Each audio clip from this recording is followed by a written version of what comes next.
You're bringing her to the gala? With that face? The words cut through the chatter like someone had dropped a plate. But Sharon didn't blink. She slid her arm through Tanner Burke's and kept walking. The ballroom at the New York Hudson Museum was packed. Gowns shimmered. Cameras flashed. But every pair of eyes followed them. Not because Tanner was a billionaire. Not because Sharon was breathtaking. But because of the scars. His left cheek was drawn and rough. His jawline interrupted by skin grafts. His ear was half gone. The crowd didn't whisper to be polite. They whispered because they didn't know how else to react. That's him, right? The tech guy who almost died in that fire? Why's she holding his hand like that? She could do better. Tanner kept his eyes forward. His posture was stiff, controlled. He wore a charcoal black suit with no tie, scars exposed, no makeup, no disguise. Sharon walked with her chin up, shoulders back, gripping his hand with quiet fire. Her emerald dress clung to her body with elegance and strength. One woman near the ice sculpture leaned over and said loudly, "I'd cover that up if I were him." Sharon heard it. She turned her head slightly. Not enough to stop walking, just enough to speak without hesitation. "They'd have to cover your mouth first." The woman froze. Tanner glanced sideways at Sharon. He didn't say anything, but she felt his pulse quicken in her hand. She leaned in closer. "They don't get to decide what beauty is. I do." That's when they reached the center of the ballroom. All eyes on them now. A chandelier hung above, glittering. The string quartet paused, and Sharon turned toward Tanner. She cupped his jaw, scarred side and all, and kissed him. Not gentle, not rushed, certain, in front of every stare, every flash, every doubt. When she pulled away, the room was silent. Tanner's voice was low but clear. One word, "Mine." Cameras clicked. Gasps filled the silence. And by midnight, their photo had hit every social feed in the country. If someone's soul ever touched you deeper than their looks, comment "soul" first below. It helps YouTube show this story to more people who need it. The silence after Tanner said "mine" wasn't quiet. It was heavy. The kind of silence where people are too stunned to clap, too exposed to speak. A room full of billionaires, influencers, press reps, and gala regulars, all frozen. A flashbulb popped, then another, then 10 more. Some looked down in awkwardness. Others held up phones, not even pretending to be discreet. One man whispered to his date, "That's gonna be everywhere by morning." Sharon stayed calm. Her hand still rested on Tanner's chest. He didn't look away from her, not once. In that moment, the cameras weren't the point. The whispers weren't the point. She was. Her lips, her body, her strength. She used them all to speak a language they weren't ready to hear. He wasn't hiding, and she wasn't ashamed. The host of the gala, a venture capital titan in a velvet suit, stepped forward like he might say something polite to smooth the tension. But when Sharon turned and looked at him, he stopped mid-step. She didn't need his help. She didn't need anyone's. A woman near the bar raised her glass and whispered, "Damn." She meant that.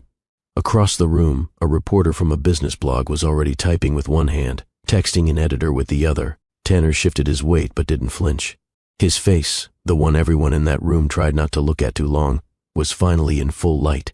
Not from a headline, not from a press release, from love. Pure, undeniable, public. He didn't ask Sharon to do that. She hadn't warned him she would. But somehow, she knew that night needed a line no one could erase. It wasn't about proving anything. It was about claiming it. His scars, her love, their truth. And the ballroom could either catch up or get left behind. By sunrise, the photo had over 1 million shares. Sharon's lips pressed to Tanner's scarred face. His hand at her waist. Her body turned toward him like nothing else in the world mattered. And that chandelier casting gold across her locks like a crown. Every outlet had a caption. "Bold beauty kisses burn survivor billionaire." Who is she? Sharon identified as nonprofit consultant. Is it real love or a PR move? They picked it apart like they always do. But the photo didn't care. It had already done its work. For the first time since the fire, people weren't whispering because of pity. They were whispering because they didn't understand. How could she want him? Why would she kiss him like that? Where did she find the nerve? The truth? She didn't need anyone's permission. She loved what they couldn't see. And he was still learning how to accept it. In his penthouse, Tanner stared at the screen that morning with a blank face. Headlines stacked beside the image. His name trending again, for the first time in 2 years. But Sharon, wrapped in his shirt, held a mug of tea and leaned against the counter behind him. She didn't say anything at first. Then quietly, "You're going to have to get used to people watching." He nodded, eyes still locked on the photo. "Does it scare you?" she asked. He turned around, slowly, and took in the woman who kissed him like he mattered. "Not when you're the one they're watching me with." And just like that, the fire wasn't the end of his story anymore. It was the beginning. Before the fire, Tanner Burke didn't walk into rooms. He owned them. At just 31, he'd already built and sold 2 tech startups, appeared on the covers of Forbes, Wired, and Esquire, and had been labeled the golden face of Silicon Valley. Every public appearance was a headline. Every word he spoke at a conference triggered investment shifts. His name alone brought meetings to a standstill. He lived in a Manhattan penthouse with 3 levels and a private elevator. His car collection sat beneath the building in a temperature-controlled garage. His mornings started with black coffee, private training, then helicopter rides to boardrooms. Investors fought over a seat at his table. Celebrities tried to date him. Models did more than try. Tanner didn't chase attention. It chased him. His face was symmetrical, striking. Steel blue eyes, sharp cheekbones, a jawline like it had been carved. His voice was deep, measured. Every feature felt tailor-made to match his success. People didn't question Tanner's confidence. They called it earned. His fiancée at the time, Elena, was a former runway model turned luxury skincare CEO. They were the power couple every media outlet loved to idolize. Interviews with them aired during prime time. Red carpet events often featured her in a sleek gown and him in a black tux, his hand on her lower back, his smile practiced and camera-ready. He wasn't arrogant. He didn't need to be. When you have everything, looks, wealth, power, the world assumes you deserve it. And Tanner did. At least, that's what everyone said. But beneath the headlines and spotless suits, Tanner was a man who worked harder than most people knew. He'd grown up in a modest household in Milwaukee, single mother, public schools.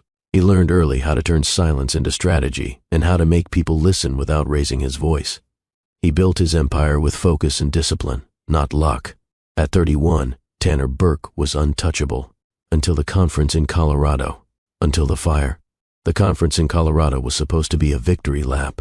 Tanner had just closed a $300 million merger deal and was invited to speak at a private retreat for elite tech CEOs. The location, a 5-star ski lodge nestled deep in the Rockies known for exclusivity, luxury, and zero press access. Only a few names were on the guest list. He was the youngest. Snow had been falling since early morning, layering the lodge in white. Inside, wood fireplaces glowed and brandy glasses clinked. A select group gathered for closed-door panels during the day, followed by champagne dinners at night. Tanner gave a keynote that afternoon, clean-cut in a dark gray turtleneck, and blazer, no notes, every word hitting like strategy wrapped in silk. After dinner, Elena had chosen to stay behind in their suite. Tanner stayed in the lounge a little longer, chatting with 2 European investors near the grand piano. Around midnight, a hotel employee passed through the hallway near the main stairwell and smelled smoke. It wasn't from the fireplace. A gas leak, an undetected buildup in the lower level. Investigators later found that a recently hired maintenance tech had skipped safety checks during snow season. A heating pipe failed.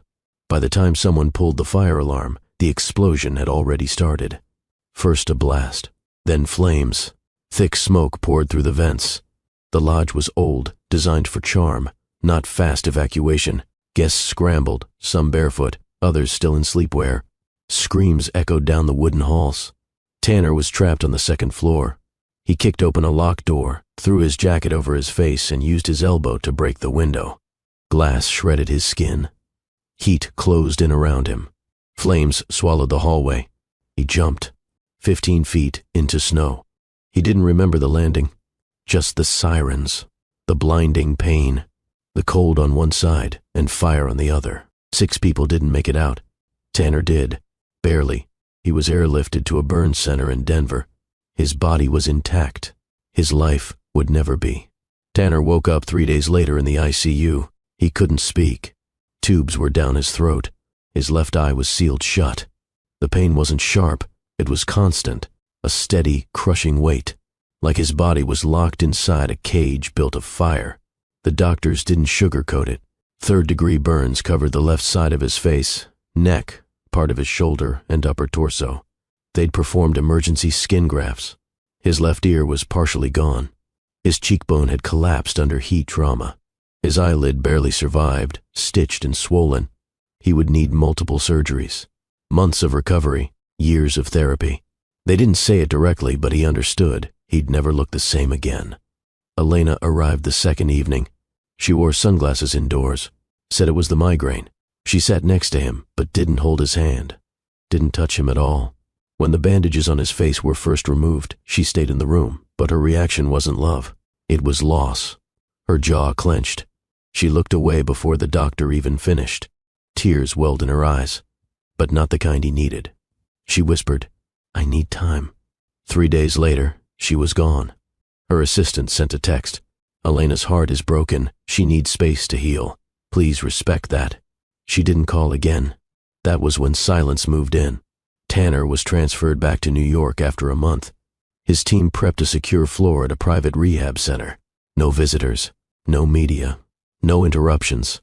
His company paused all public events. His face wasn't seen. His voice wasn't heard. The man who used to speak at sold-out conferences now barely spoke to nurses. He refused guests, ignored his board. He couldn't look in mirrors, and people stopped asking for him. They moved on. The world turned the page faster than he healed. He stayed in that recovery suite for 4 months, then back to his penthouse. Alone.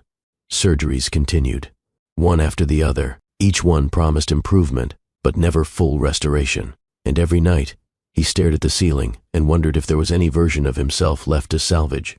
The first time Tanner stood in front of a mirror after the last skin graft, he didn't last 10 seconds. The man staring back wasn't him. The left half of his face was textured, uneven, a stretch of skin that looked patched and melted. His eye, once his sharpest feature, now sat slightly lower, framed by thick scar lines. The symmetry that once made him camera perfect was gone. The man who could sell confidence in silence no longer existed. He smashed the mirror that day, and the one in his bathroom 2 weeks later. Eventually, his housekeeper stopped replacing them. He had them all removed. In the penthouse, walls were bare. No glass, no reflection, no reminders. Tanner stopped taking meetings. His CFO ran point with investors. Public appearances were off the table. Press inquiries were denied with a simple line, "Mr. Burke is focused on recovery and private research." What they didn't say was that Tanner hadn't left the building in over 6 months. He had his meals delivered, groceries stocked. A nurse visited once a day. He spoke only when necessary, never about feelings, never about fear. But it grew. The self-hatred didn't come all at once. It crept in slowly, like cold through cracked windows. He'd try to read but couldn't focus. He'd try to work but couldn't think. The man who once made billion-dollar decisions over coffee now second-guessed. Every move, every word, every breath in a room with another human being. He trained at home, worked out in silence. He'd shower, then pull on hoodies with the drawstring tight and the hood up, even when alone. Photos of who he used to be were hidden in drawers. He tried therapy once, one session. When the therapist used the word acceptance, he stood up, said thanks, and never returned. He wasn't ready to accept what he saw. He wasn't sure he ever would. He didn't need pity. He didn't want inspiration quotes. He wanted the man in his mind to come back. But that version of Tanner Burke was gone. And the world hadn't just moved on without him. It had forgotten he existed. The building was sleek glass and stone, tucked along 5th Avenue, guarded by quiet elevators and tighter NDAs. Inside, floor 24 buzzed with people working on something that didn't. T matched the rest of Burke Capital's portfolio, a trauma recovery initiative. No press releases, no CEO interviews, just quiet funding, anonymous donations, and a code name, Project Harbor. That's where Sharon Miller came in. She wasn't a household name, and she didn't need to be.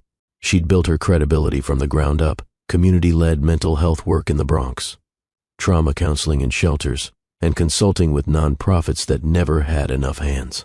Her reputation followed her. When Burke Capital's foundation reached out looking for someone to audit and optimize their silent support projects, she said yes, with questions.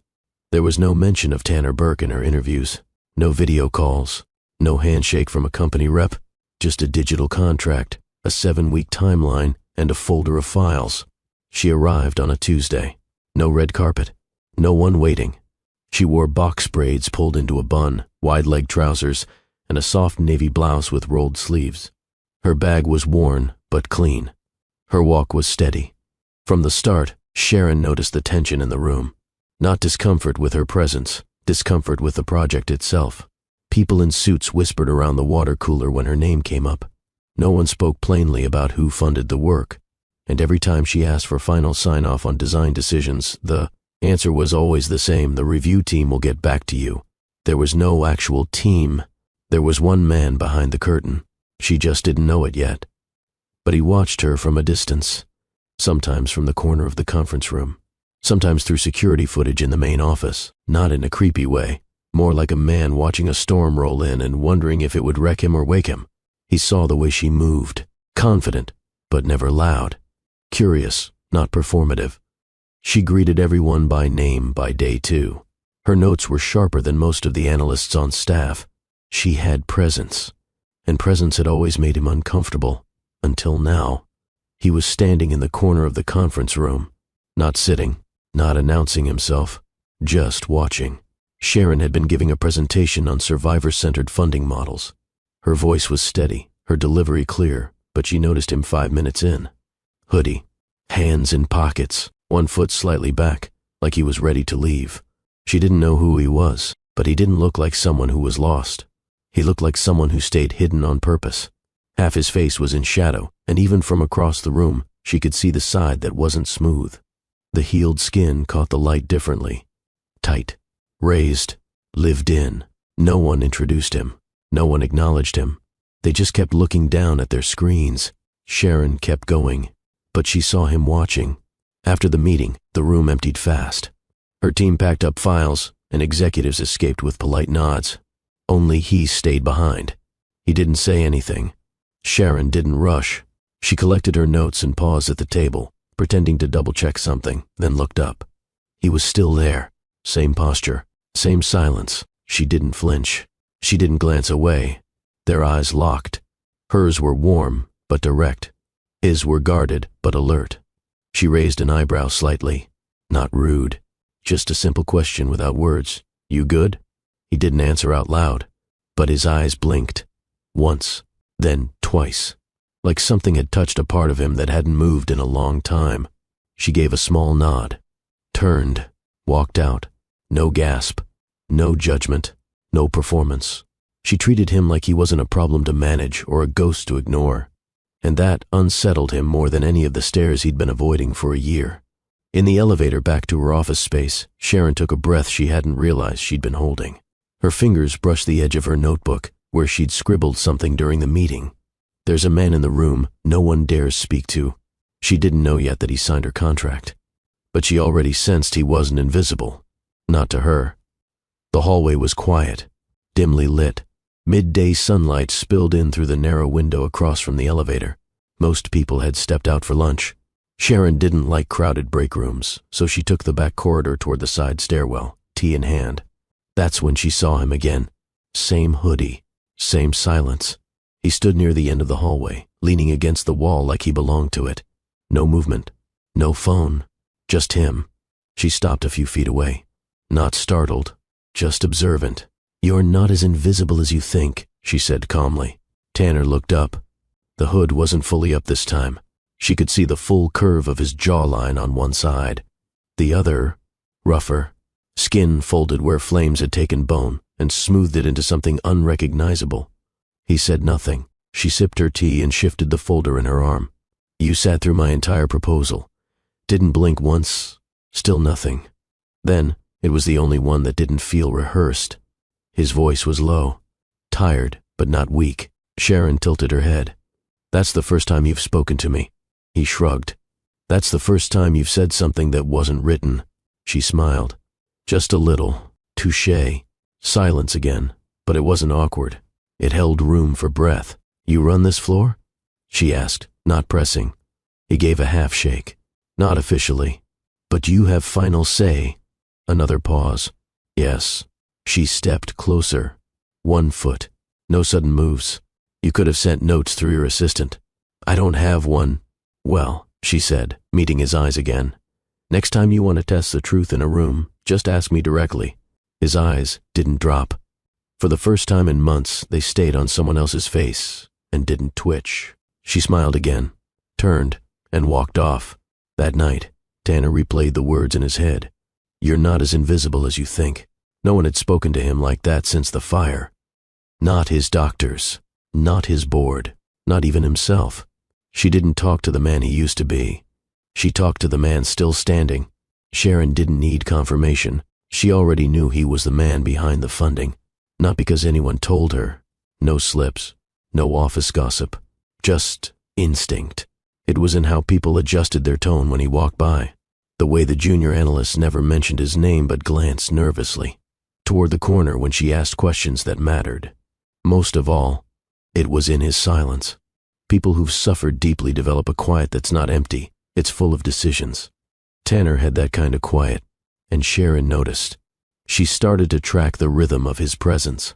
He didn't show up every day, but when he did, he hovered like a man weighing every human interaction before stepping into it. Always near the back wall, always listening harder than he spoke. He watched everyone, but her, he studied. She never performed under his gaze. She didn't wear louder clothes, didn't talk more than necessary. She simply worked. She revised her trauma care proposal with surgical precision, refining its tone, ensuring the language didn't pander to donors or strip dignity from survivors. She wrote like someone who'd survived things herself. That's what caught Tanner off guard. He read her report one night at 3 a.m., flipping through notes while insomnia gnawed at him. And there it was, paragraphs that didn't just diagnose structural problems but offered solutions rooted in empathy, not pity. One line stayed with him. Dignity cannot be borrowed. You either build it into the design or you're not ready to serve. He sat with that line for almost an hour. The next day, Sharon was back in the office early. She took her tea the same way, ginger, no sugar. Her desk had fresh eucalyptus in a jar. Small things, always intentional. She didn't search for him, but when he passed behind her on the way to the upper level, she said without turning her head, I hope that line didn't keep you up too long. Tanner stopped. A full stop. His chest tightened. She never looked at his scars the way others did. Not with fear. Not with a fake smile. Not with sympathy. She looked at him like she could see the part he'd buried. The part he thought died in the fire. That night, Tanner stood in front of the one mirror he hadn't torn down. It was small, bolted to the wall in the guest bathroom. He usually ignored it. Walked past it with his head down. But after hearing Sharon's voice earlier, the way she casually pierced his defenses without trying, he stopped. The scars were still there. That wouldn't change. Skin stretched tight across half his face, the jawline uneven, the eyelid resting lower. But he didn't flinch this time. Because for the first time in a year, someone had looked at him like none of that disqualified him from being seen. Sharon had spoken to his eyes, not his condition. She hadn't tried to comfort him. She didn't shower him with compliments. She didn't ask questions he wasn't ready to answer. She simply treated him like a man who still had value. And that shook him. He sat on the edge of his bed, the city lights pouring in through the floor-to-ceiling windows. His phone buzzed. Emails, investor updates, missed calls. He let it ring out. Instead, he opened Sharon's proposal again. Reread the sentence. Dignity cannot be borrowed. You either build it into the design, or you're not ready to serve. He realized what had been bothering him. No one else had spoken to his soul since the accident.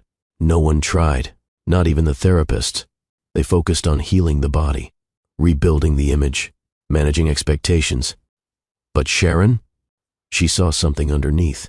A part of him he'd hidden so well, he forgot it still existed. His soul. Have you ever met someone who saw the real you, before you said a word? Before you proved anything? Tell us in the comments.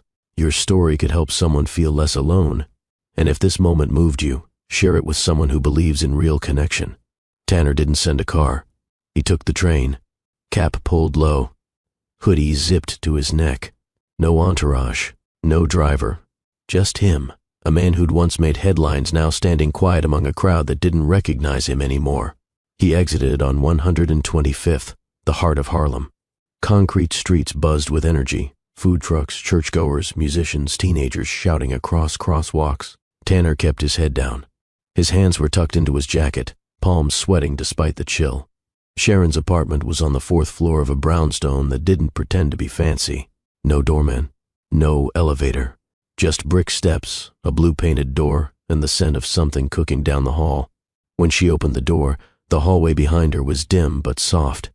Her walls weren't white. They were painted deep green and mustard, textured by time. Bookshelves leaned with personality. Light came not from overhead bulbs but from low lamps and flickering candles.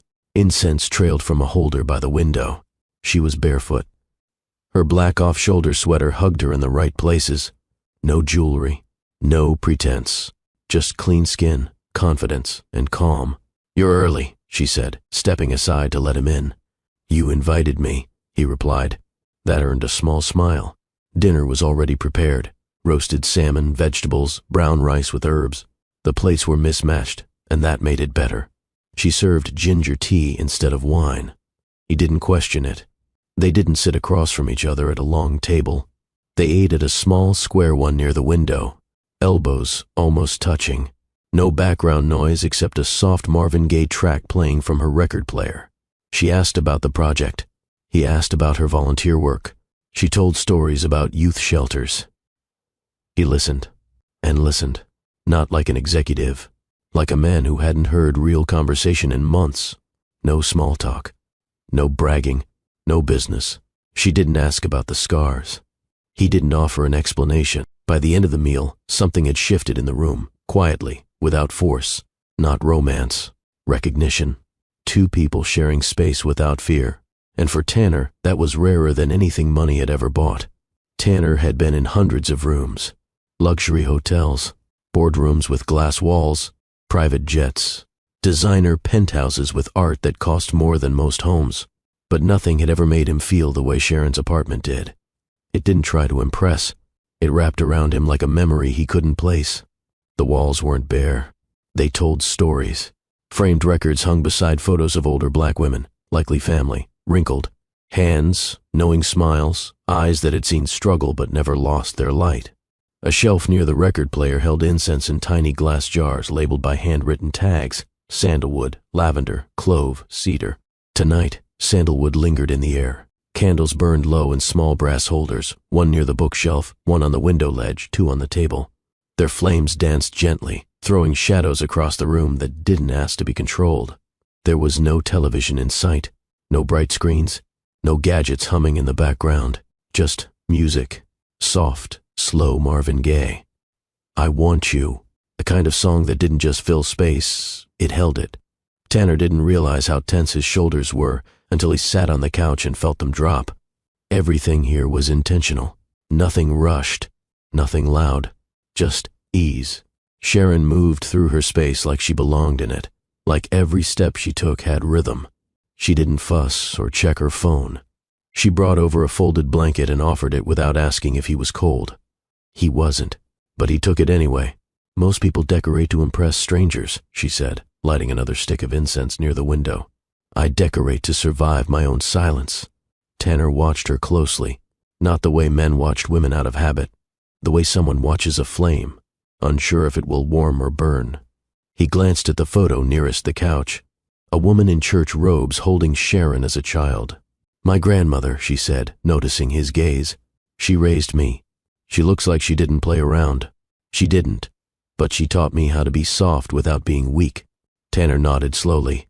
His penthouse had clean lines and perfect lighting. But this space felt like it forgave things the world never did. The meal was over, plates cleared. Candles still burned low, casting gold against the deep green walls. Marvin had long since faded into Coltrane. Sharon didn't rush to change the record. She let the soft hum of the saxophone fill the space like breath. They sat side by side on the couch, knees brushing slightly. She curled one leg beneath her, body turned toward him, while he sat more upright, rigid, still. Tanner rarely allowed people to sit this close, not because he feared judgment, because he feared the moment someone might reach for him, and he wouldn't know how to stay still. But Sharon didn't move fast. She talked about her work with survivors, about grief that doesn't always look like crying, about the small ways people rebuild. She asked nothing of him, didn't press, didn't lean in too soon. Then, as he started to say something about being tired in ways he couldn't explain, she reached up slowly. "May I?" she asked. Tanner's breath caught. Her fingers hovered near his face, waiting for his permission. She didn't say, "It's okay." She didn't say, "You're safe." She waited for his answer. He gave a small nod, and she touched him. First, the right side, smooth, familiar skin. Her fingers grazed the edge of his jaw, traced upward to the cheekbone. Then she paused. Her hand shifted gently to the left. Scarred skin met her touch, rougher, textured, uneven. His breathing changed. Shallow, unsure. But she didn't recoil. Her thumb moved carefully along the line where his skin had been grafted, over the healed edges of his cheek, past the tight stretch near his temple. She made no comment, no gasp, no soothing hums, only stillness. Tanner closed his eyes. For a moment, he felt like the air itself had quieted to listen. No one had touched his face since the accident. Not a nurse, not a doctor, not even himself without flinching. But her fingers were calm, present, not curious, respectful. She touched him like he was real, not damaged, not broken, real. When she pulled her hand back, she didn't apologize for the intimacy, and he didn't hide from it. Something inside him shifted, small but undeniable. Someone saw him, and didn't turn away. Tanner's heart thudded beneath his ribs like it had just remembered how to beat for someone. Her fingers still echoed on his skin, though they'd left his face a full minute ago. He kept his eyes closed longer than he meant to, not out of fear, but preservation. When he opened them, Sharon hadn't moved far. She sat with her hands folded in her lap, breathing slow and deep, not nervously, steadily, like someone who'd made peace with being near a man who hadn't found peace with himself yet. His eyes searched hers. There was no flicker of hesitation in them. He leaned in, not out of habit, not to impress, because something in her pulled him forward, not her beauty, though it gripped him, but her presence. She didn't flinch. She didn't pull away immediately. Her breath deepened, but just before his lips brushed hers, her hand came up. Not to push him, just enough to pause him. "Not yet," she said, soft but firm. His jaw tensed. She didn't offer a lecture, didn't fill the air with explanations. She simply placed her hand gently on his chest, right over his heart. "I want to know your mind before I learn your mouth," she added, voice quiet. He stayed still. Sharon leaned back slowly, giving space without rejection. She wanted more, but not in the way others had. Tanner had known women who kissed him for status, for fantasy, for proof they could say they'd touched perfection. He'd also known women who kissed him out of pity after the accident. One nurse had tried.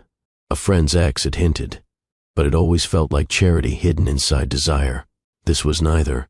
This was a woman setting the pace, claiming control, respecting her own rules. He nodded, slowly.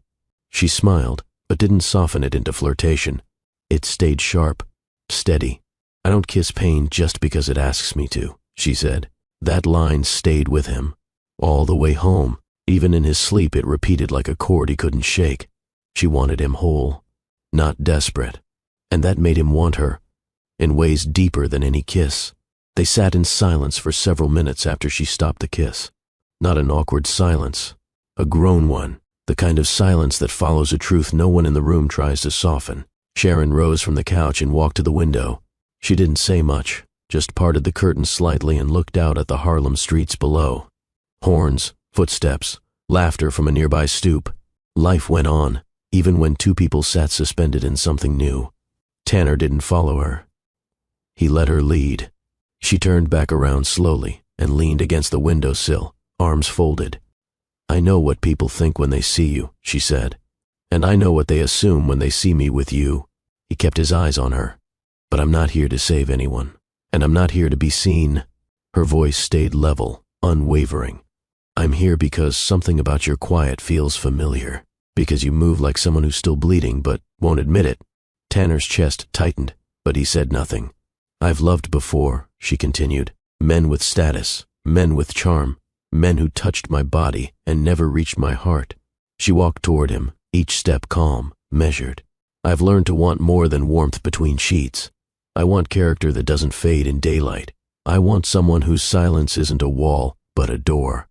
Tanner blinked slowly, absorbing her words. She stopped in front of him, not touching him this time. I don't want your body if your soul isn't ready. I'm not collecting broken parts to play therapist. I want connection, not performance. His voice came quiet. And if my soul's not ready, then I'll wait, she replied. Simple, unshaken. But I won't shrink myself while I do. That landed deeper than she knew. So many people had either run from his pain or tried to rescue him without permission. Sharon did neither. She stood firm in her self-worth. She didn't rush him. She invited him, and in doing so, she made him want to step forward on his own terms. For the first time in a long time, Tanner felt like a man being pursued for who he was, not for what he could provide or prove. Tanner left her apartment just before midnight. No kiss, no promises, no assumptions, but something had cracked open inside him, and he felt it as clearly as the cold Harlem wind brushing his scarred cheek. He walked the few blocks to the nearest car service pickup spot without pulling up his hood. He didn't rush, didn't retreat. For the first time in months, he didn't feel like he had to hide his face from the streetlight.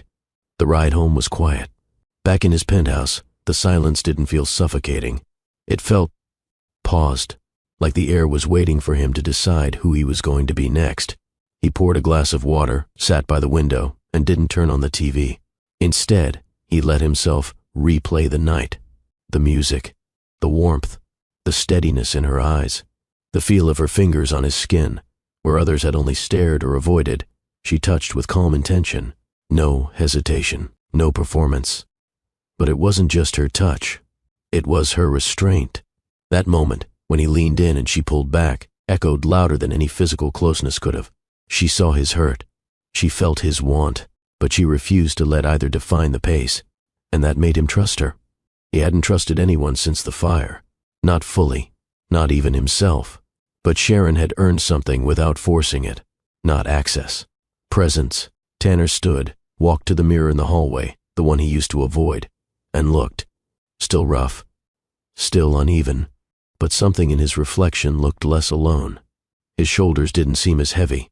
His eyes held something other than grief. Not happiness, not peace, but interest. He touched his face, slowly, following the line Sharon had traced earlier. And for the first time, he didn't pull his hand away. He left the mirror up, didn't cover it, didn't look down. He just stood there for a long time, facing the man he was becoming. It wasn't his idea. The rooftop event was part of Burke Foundation's annual silent auction, an invite, only gathering for high-dollar donors, partners, and quiet stakeholders. Tanner hadn't attended in 2 years. His board usually handled it. But this year, the event team insisted on his presence. "We've doubled our outreach grants," one director told him. "The media will be there. It's good optics if you show up, even just for a few minutes." He almost said no. He'd been avoiding public spaces since the fire. Cameras, especially. But that night, after rereading one of Sharon's reports on trauma-informed design, something clicked. Her words, "If you don't own the room owns you." The next morning, he sent a message. "You free Saturday night?" She replied within minutes. "Where are we going?" He hesitated before typing. "My foundation's rooftop event. It'll be a lot. People? Too many. Cameras? Probably. Will you be nervous?" "Yes." "Then yes, I'll come." No questions, no conditions, just support. But Tanner couldn't relax. For 3 days he debated canceling. What if someone said something? What if she heard whispers he couldn't control? The night before, he sent another message. "You don't have to dress up. Come as you are." She replied, "I'm coming as I want. Not for them. For me." He didn't sleep much that night. The morning of the event, he checked the mirror 3 times. He didn't cover his scars, but he buttoned his shirt to the collar and chose a charcoal suit. No tie. Sharp shoes. Nothing flashy. His team cleared the rooftop by 5 p.m. for setup. Floral installations. Soft lighting. Jazz quartet booked. Silent auction booths along the edge. All classy, all expensive. By 7:15, guests began to arrive. By 7:42, Sharon texted, at the door. You coming down, or should I walk through the fire alone? Tanner's chest tightened. He stepped into the elevator. She was waiting in the lobby, and nothing about the evening would go unnoticed after that. She stood just inside the lobby, back straight, phone in hand, expression calm. Tanner stepped out of the elevator and froze. She wore red, not maroon, not burgundy. Red, bold, unapologetic, and backless. The gown hugged her like it had been stitched to remember her shape. A deep slit rode up one side of her leg. Her locks were pinned high into a crown, and her skin glowed beneath soft golden earrings that swung gently when she turned. He took one step closer. Her lips parted into a subtle smile. You said I didn't have to dress up, he answered without thinking. I didn't say you shouldn't set the place on fire. Her smile widened, but her eyes searched his. You okay? She asked softly. No, she nodded. Good. Let's not pretend. They stepped into the elevator together. By the time the doors opened on the rooftop, the party was already in full swing. Glasses clinked. Soft jazz played. City lights stretched far beyond the ledge. And then they saw her. Heads turned. Mouths whispered. But no one looked at her for long. They looked at him. The man beside her. Scarred face visible. No makeup. No attempt to cover. Tanner walked slowly, Sharon at his side, hand tucked loosely in the crook of his arm. Every step felt like a test. Every stare pulled at his breath. Someone gasped softly near the auction table. Another woman leaned to whisper behind her hand. That's Sharon, right? The nonprofit girl? A man near the champagne stand nudged his friend. Is that really him, Burke? Tanner heard all of it. So did Sharon. But she didn't flinch. She walked like she owned the rooftop. Not because of wealth. Not because of status. Because her spine didn't bend for stairs. When they reached the center of the rooftop, Tanner paused. The quartet's song ended. Sharon turned to him and gently adjusted his collar. Let them look, she whispered. You're standing. That's the story. He nodded. But inside, he was shaking. She squeezed his hand once and turned toward the crowd, ready for what came next. They hadn't even reached the signature wall when it happened. A woman in a beaded silver gown whispered just a little too loud behind them. She must be after his money. The air snapped. A few people turned away, pretending they didn't hear it. Others kept their eyes low, sipping from their glasses like they weren't all listening. Sharon stopped walking. So did Tanner. She let go of his arm, turned toward the voice, and locked eyes with the woman who'd spoken. I don't need his money, Sharon said clearly. Her voice cut through the rooftop like a knife through frost. The quartet paused. Conversations froze. Some guests pretended not to hear. Others stared, wide-eyed, caught between curiosity and discomfort. I want his soul, she said, louder this time. Now everyone was listening. He didn't buy me. He didn't chase me. He didn't lure me in with gifts. He sat in silence while the world forgot him. And I saw the fire he carries. She took a breath, then pointed to her own chest. And I carry fire, too. No one moved. Tanner stood behind her, chest rising and falling. His fingers clenched. He didn't speak, but his eyes told the rest. Shock. Gratitude. Something like grief, but cleaner. I'm not here to perform, Sharon continued. I'm here because I choose him. She turned back toward Tanner. He doesn't need saving. He needs space to be seen, and that's what I came to do. A murmur rippled across the rooftop. One guest cleared his throat. Another raised a glass in silent approval. But most just stayed still, watching a woman say something out loud that none of them had the courage to admit they feared. That love could exist without permission. That desire didn't have to follow beauty standards. That maybe, just maybe, they were the shallow ones for being surprised. Sharon reached for Tanner's hand again and held it tight. You okay?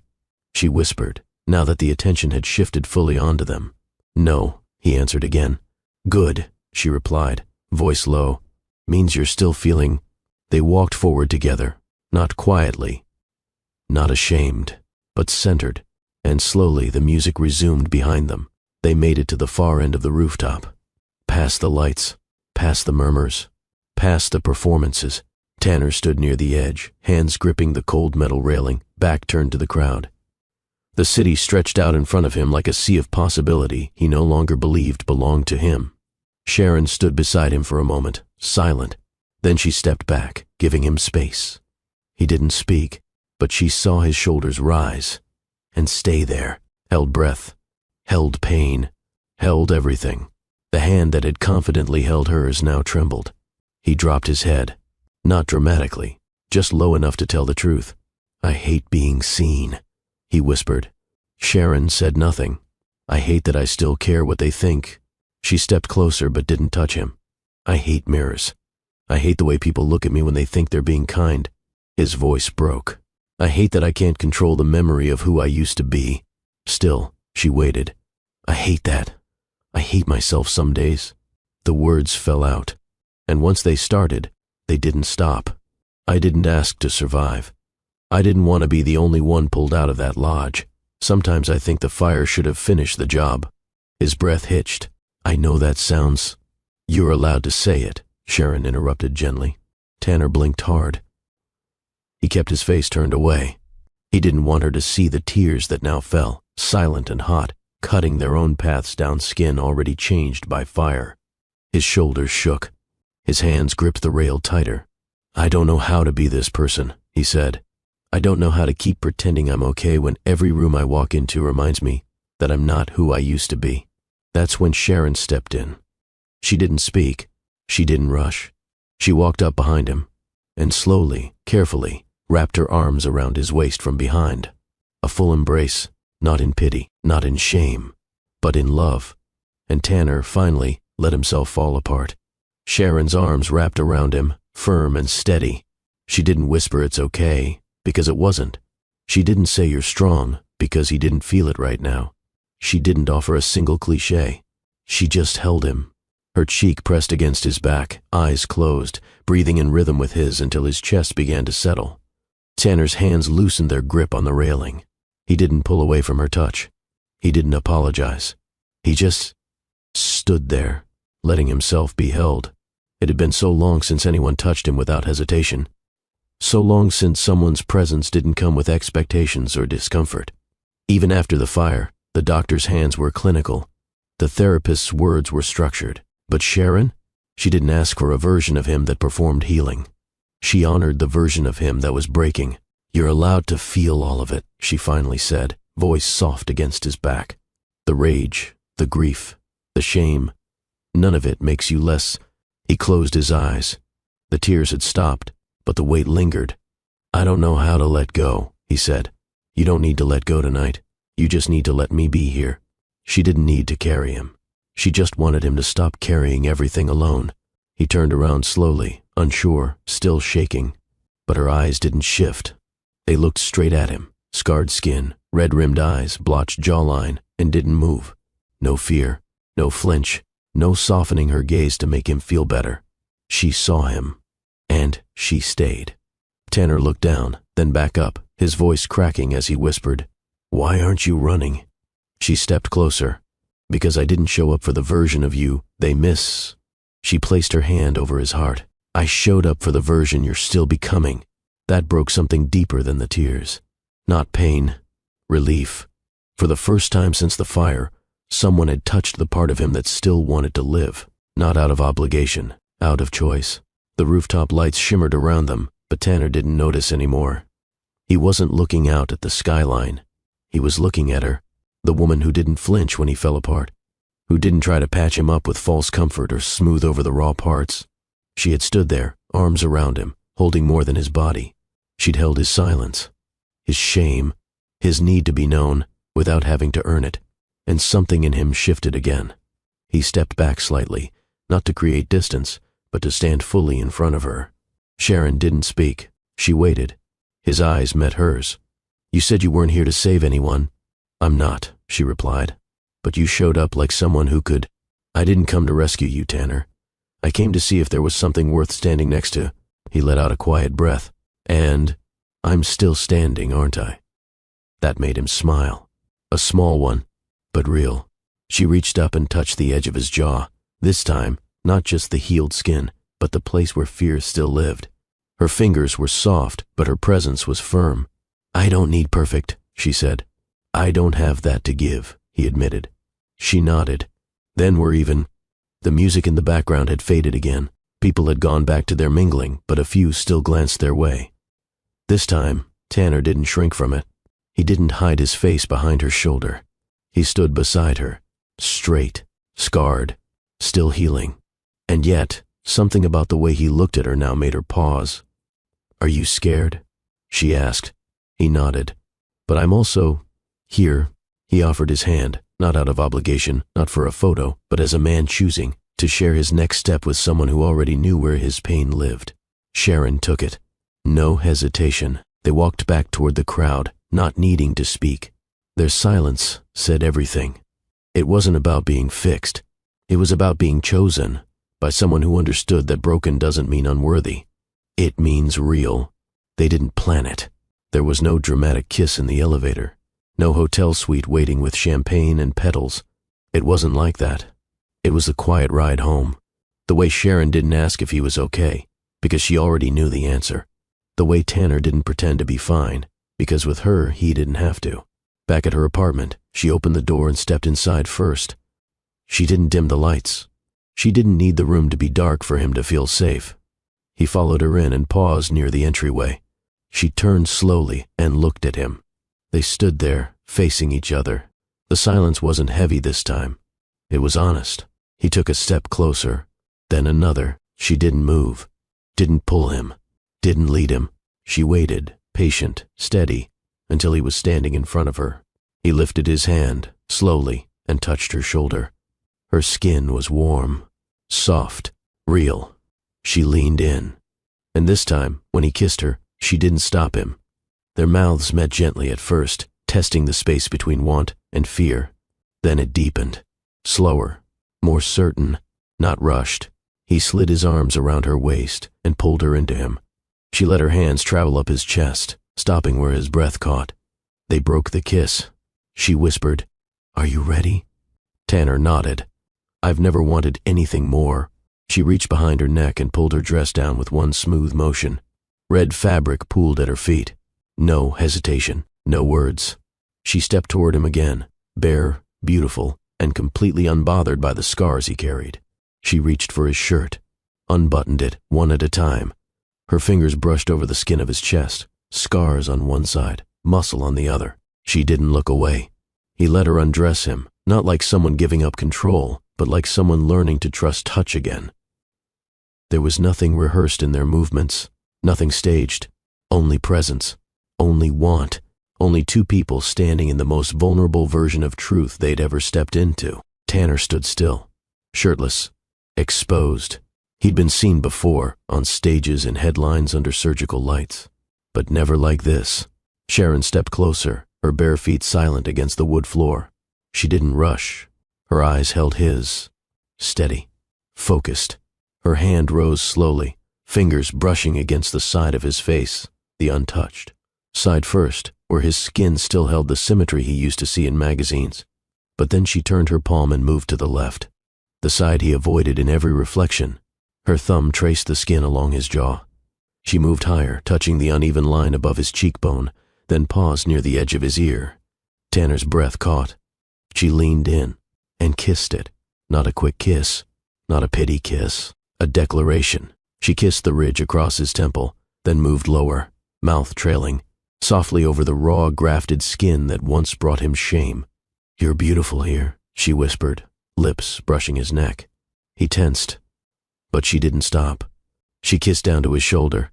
Scar tissue met her lips like a map carved by pain. She traced it anyway, kissed his collarbone, his chest. Each mark, each line, every scar that doctors called healed, but he still called broken. She didn't skip the rough patches. She didn't smooth over them. She gave them attention like they deserved to be remembered, not erased. "You survived all this," she murmured. "You think that makes you less?" Tanner swallowed hard. She looked up at him. "To me, it makes you real." Her hands moved down his sides, exploring without fear, touching every inch he'd spent months hiding. She lowered herself to her knees and kissed the spot where skin met skin, where surgery failed to make it seamless. Her voice stayed low. "There's nothing here I'm afraid of." He reached for her, lifted her back up, She didn't fight it. Their bodies pressed together. No barrier left, no part of him untouched. For the first time since the fire, he didn't feel like a man being tolerated. He felt adored, not for what he was, but for everything he survived. Tanner lay back, breath shallow, hands gripping the edge of the mattress. Sharon stood beside the bed, fully bare, eyes on him, no shyness, no doubt. She climbed on slowly, one knee beside his hip, then the other, her palms pressed gently against his chest, grounding him. He looked up at her, scarred, strong, vulnerable. Her voice was quiet. "You don't have to lead tonight." He nodded, chest rising. "I've got you," she added. Then she sank onto him, slow, intentional, with no need to rush. Tanner gasped, not from pleasure alone, but from the shock of being wanted like this.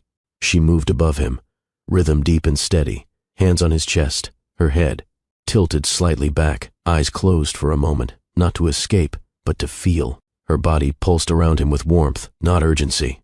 She wasn't chasing release. She was offering presence. She opened her eyes and looked down at him. "Do you feel that?" He swallowed, nodded. That's what choosing someone feels like. Her hips rolled again, and a groan escaped his throat, raw, unfiltered. Sharon leaned forward, one hand sliding up his shoulder to his face. He tried to turn it away, habit, fear, shame, but she stopped him. "No hiding," she said. Her thumb brushed along his cheek, the rough edge of his jaw, the side he still struggled to claim as his own. She kissed him there. Then she whispered, "You're safe." She began to move again, slow, deep, with every motion tuned to his breath. He felt like he was being studied, not judged, not pitied, seen, worshipped. Every rise of her hips said, "You're still worthy." Every kiss she placed on his throat said, "You're still wanted." He gripped her waist, grounding himself in the rhythm she offered, not to take control, to hold on, because she wasn't giving him a night of pleasure. She was giving him permission to feel, to exist fully in his body again, to know that scars don't erase desire, they deepen it when love is real. And Sharon? She wasn't trying to prove anything. She was trying to show him what being chosen without conditions truly felt like. Tanner didn't recognize the sound that left his throat. It wasn't a moan. It wasn't a cry. It was something in between, a sound that carried pain, surrender, and something else he hadn't felt in years, relief. Sharon stayed on top of him, hips slow, gaze locked on his face. Her palms cupped his jaw both sides, as if daring him to stay present. He didn't look away. He couldn't. Her eyes didn't break. She wasn't looking through him. She was watching him breathe, watching him feel, and that broke something in him deeper than any scar ever had. He used to be a man who knew his worth in numbers, in closing deals, in applause, in lust that came easy and left faster. But this was different. This was a woman who had touched every inch of his broken body and made none of it feel like a burden. She didn't move like someone proving a point. She moved like someone delivering truth. He clutched her waist harder, not to control, to hold, to anchor himself to this moment, because for the first time, he wasn't being pitied. He wasn't being tolerated. He wasn't being measured. He was being received, fully, without mask, without performance, without needing to explain anything. And when his body began to shake, when the tension of months of silence and self-hate started to unravel, he didn't try to stop it. He let it happen. He let her see it. And when his climax hit, it wasn't a release, it was a rebirth. He let go. Every apology he never spoke, every insult he swallowed, every hallway he avoided, every time he chose darkness over mirrors. He let it all go, right there, in her arms, and when it was over, he didn't feel empty. He felt light, like the man he'd once buried under grief had climbed back into his body and decided to live again. He lay there, chest heaving, eyes wide, lips parted. Sharon leaned down and kissed his forehead. Then, his jaw. Then the scar just below his eye. She whispered, "You're still him. You never stopped being him." And Tanner believed it. For the first time since the fire, he truly did. They didn't speak for a while, not because there was nothing to say, but because nothing needed to be said.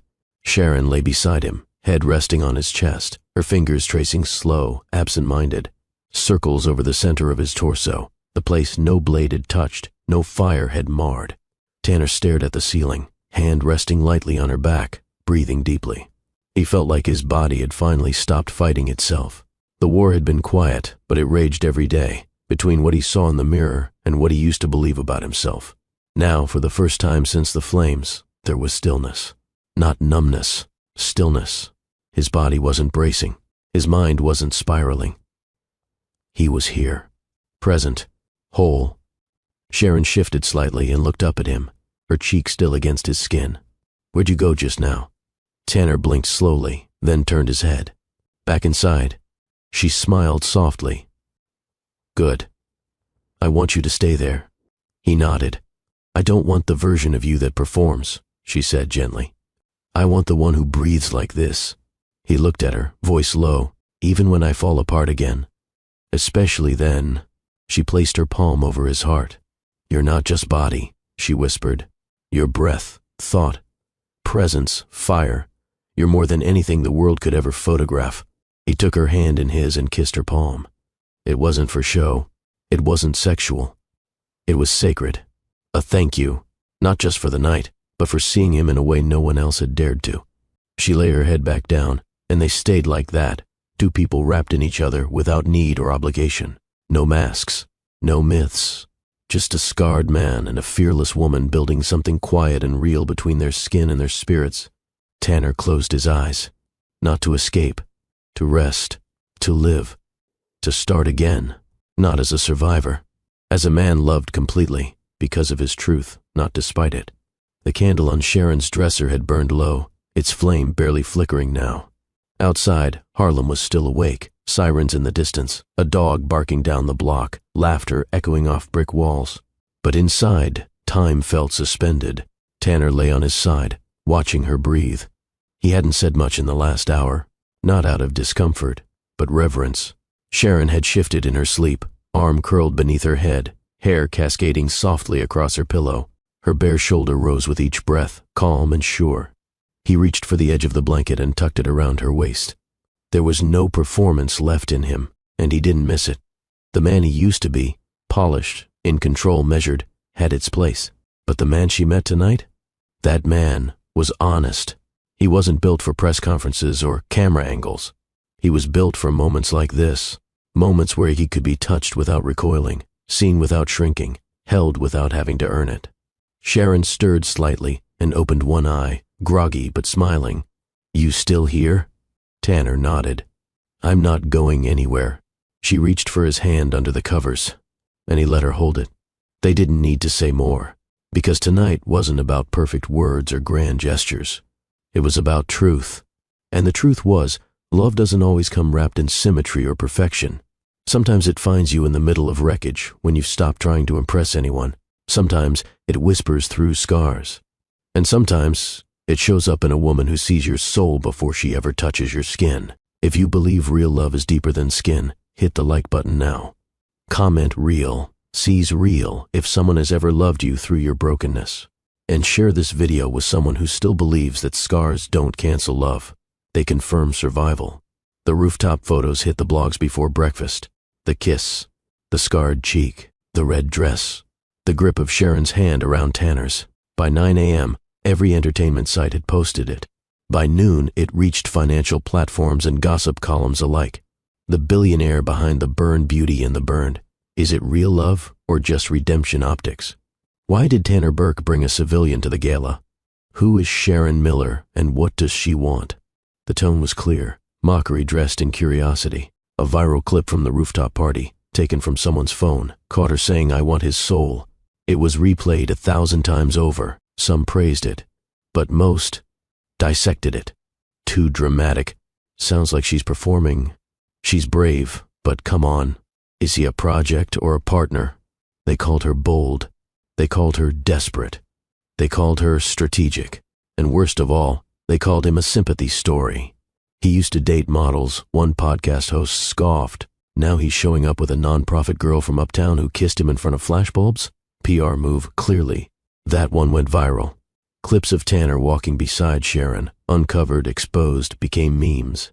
Not of love, of pity. One headline read, "Falling for the fire, When tragedy meets tenderness, Tanner saw it all.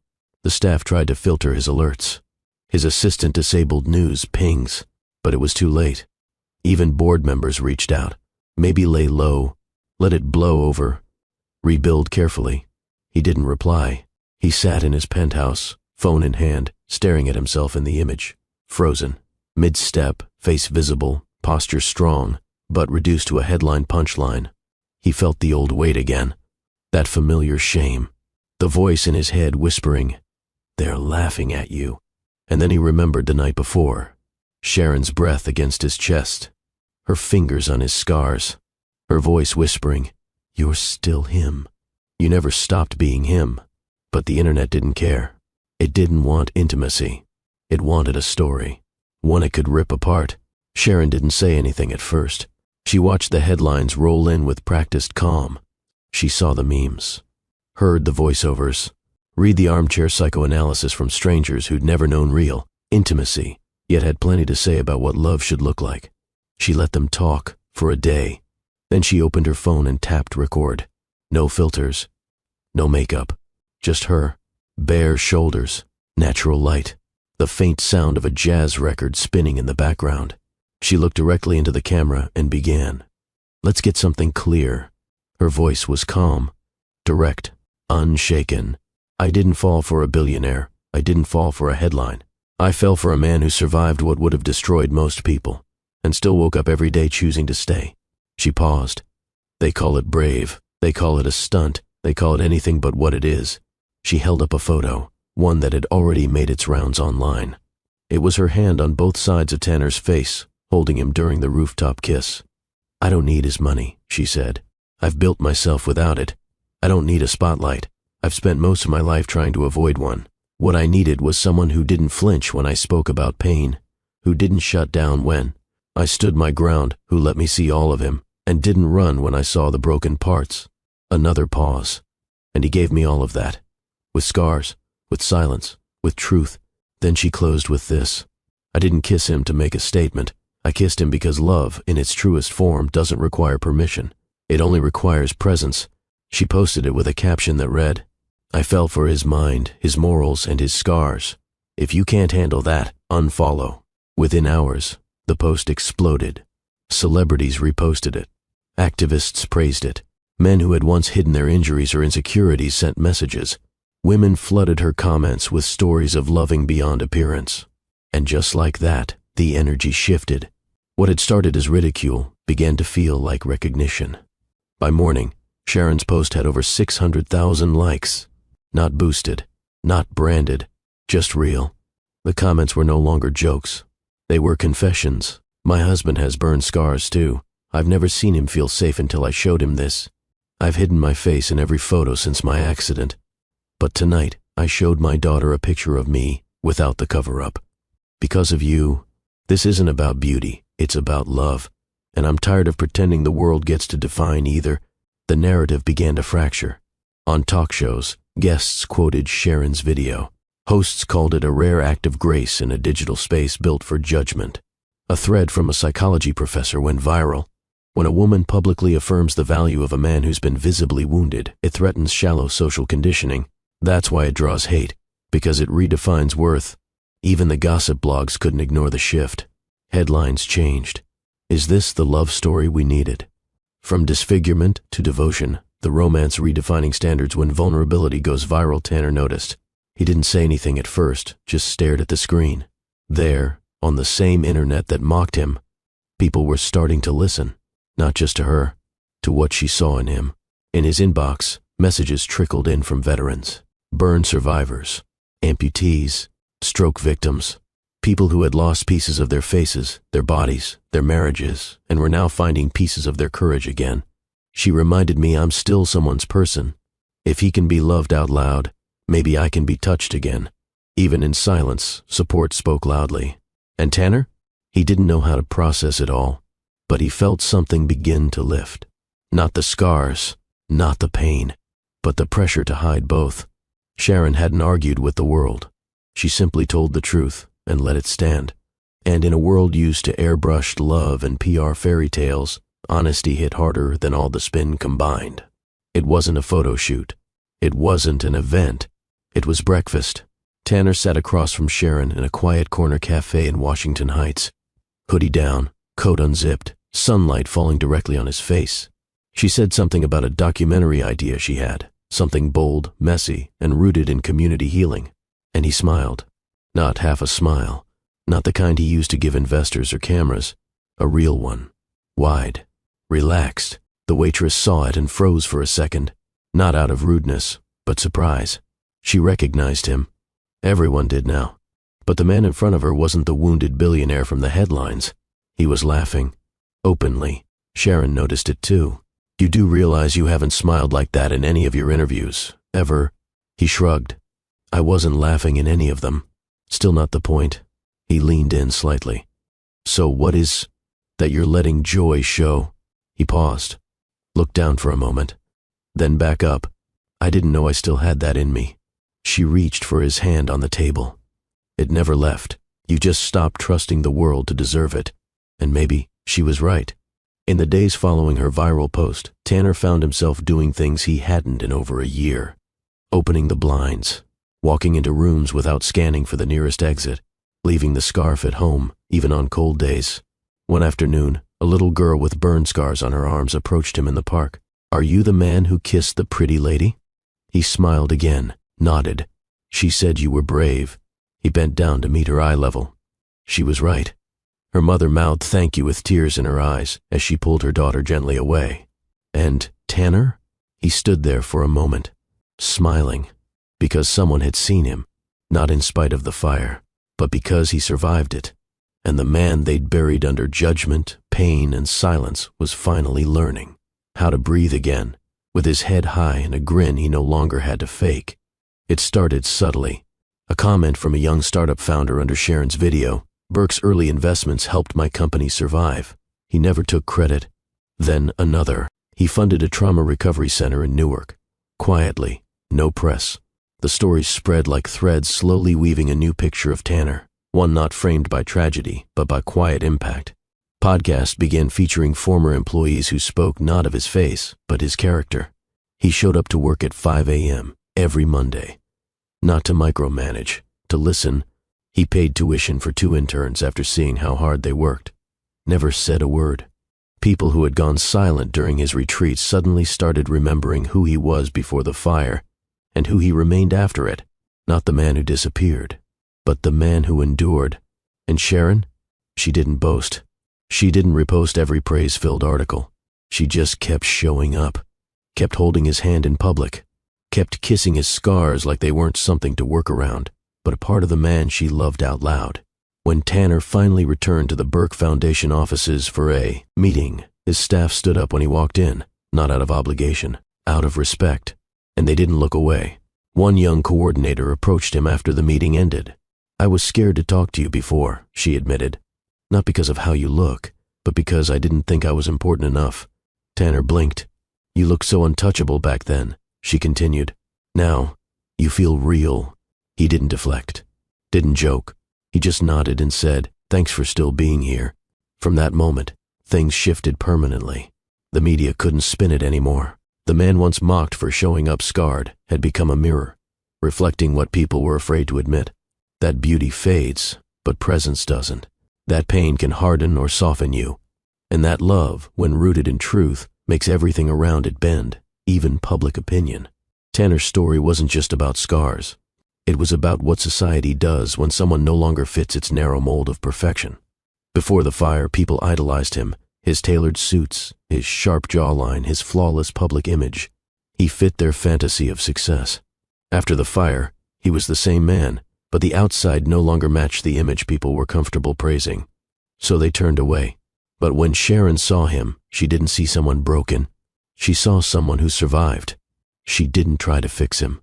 She never said, you're still handsome. She said, you're still you. And that shook him deeper than any insult ever had, because most people tried to pretend his scars weren't there. Sharon honored them. That's the real courage, loving without blindfolds, choosing presence over perfection, choosing the whole person, not just the surface. And Tanner?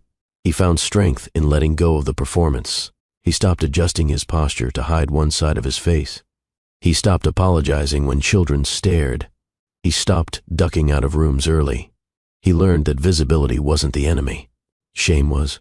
By simply standing beside Sharon, Tanner taught people that courage isn't loud. It's steady, it's quiet, and it doesn't need applause. Sharon, on her part, shattered assumptions. People expected her to settle for someone safe or unscarred. But she made it clear, I don't date masks. I love men who feel. Their story pushed people to look at their own biases, to ask themselves what beauty really meant, to question whether their idea of wholeness was tied to symmetry or soul. And that's what made them unstoppable.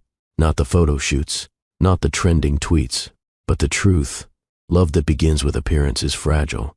Love that begins with honesty, unshakable.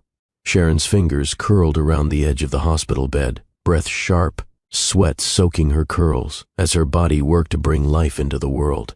It was late, nearly 2 a.m., but every corner of the Manhattan maternity ward was glowing with tension and expectation. Nurses whispered commands, monitors beeped steadily, and just outside the delivery room, Tanner stood frozen in place, hands clenched, back pressed to the wall.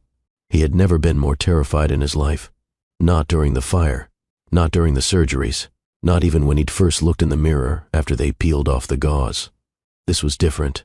This was someone he loved going through pain, and he couldn't stop it. Then came the cry. Sharp, loud, alive. The nurse peeked out the door with a single nod. She's here, she said. Tanner didn't move at first. His body stayed planted. His heart thundered. Only when a second nurse gently tugged his arm did he finally enter the room. The sight made him stop cold. Sharon, eyes heavy but lit with a soft pride, held a small bundle against her chest. Wrapped in a soft pink swaddle, the baby's tiny face peeked out, skin warm, brown with hints of Tanner's tone, nose gently shaped like her mother's. Tanner's steps were slow, careful, almost like he didn't believe he deserved to walk into that light. She looks like the best parts of both of us, Sharon whispered, eyes still locked on her daughter. Come meet her. He swallowed hard. What if she cries when she sees me? Sharon turned her head to him. She won't. But he didn't move. Sharon didn't raise her voice, but the strength in it was firm. Tanner, she is half of you. She came from love, not shame. That single sentence shifted something in him. He approached. Closer now. The baby opened her mouth, yawned softly, and blinked at the ceiling. Tanner's hands hovered above her, unsure whether to touch. Sharon reached over and laid his hand gently on the baby's blanket. She's yours too, she said. Completely. And that's when it hit him. He was a father, not broken, not feared, just needed. Tanner sat by the hospital bed, back hunched, shoulders tight. Sharon slept lightly, her breathing soft and rhythmic. In her arms, baby Pam lay swaddled, tiny chest rising and falling in sync with her mother's heartbeat. But Tanner couldn't stop looking at the baby's face, so innocent, untouched by the world, untainted by judgment. He shifted in the chair, turned slightly to the window. Snow was falling outside, quiet and gentle. Still, his mind wasn't quiet. What if she grows up and sees me the way the world does? What if she's ashamed? The thoughts came fast, sharp, and suffocating. He stood up slowly and walked to the corner mirror. His reflection stared back, uneven skin, healed burns, and one eye that didn't quite open the same. He turned away. He didn't want to scare his own daughter. A soft murmur pulled him back. Sharon's eyes fluttered open. She smiled faintly. Couldn't sleep? She asked. He gave a small nod. Didn't want to wake you. She looked at him for a moment, then shifted the baby gently. Come hold her. Tanner's hand stayed at his side. He didn't move. She's too perfect for me, he said, his voice quiet, almost broken. What if one day she looks at me and wonders what kind of monster brought her into this world? Sharon sat up slightly, adjusting the pillows behind her back. You think I carried this child for 9 months, gave birth through sweat and tears, just to raise her in fear of her own father? He looked away again. Tanner, she said firmly, come here. He obeyed, slowly. She guided his hand, placing Pam into his arms. At first, he stiffened, but then the baby made a soft cooing sound, relaxed in his grasp like she'd been waiting for that exact moment. She doesn't see your scars, Sharon said. She sees your warmth, your heartbeat, The way your voice softens when you speak." Tanner blinked, tears threatening. "She'll love you," Sharon whispered, "because you love her first."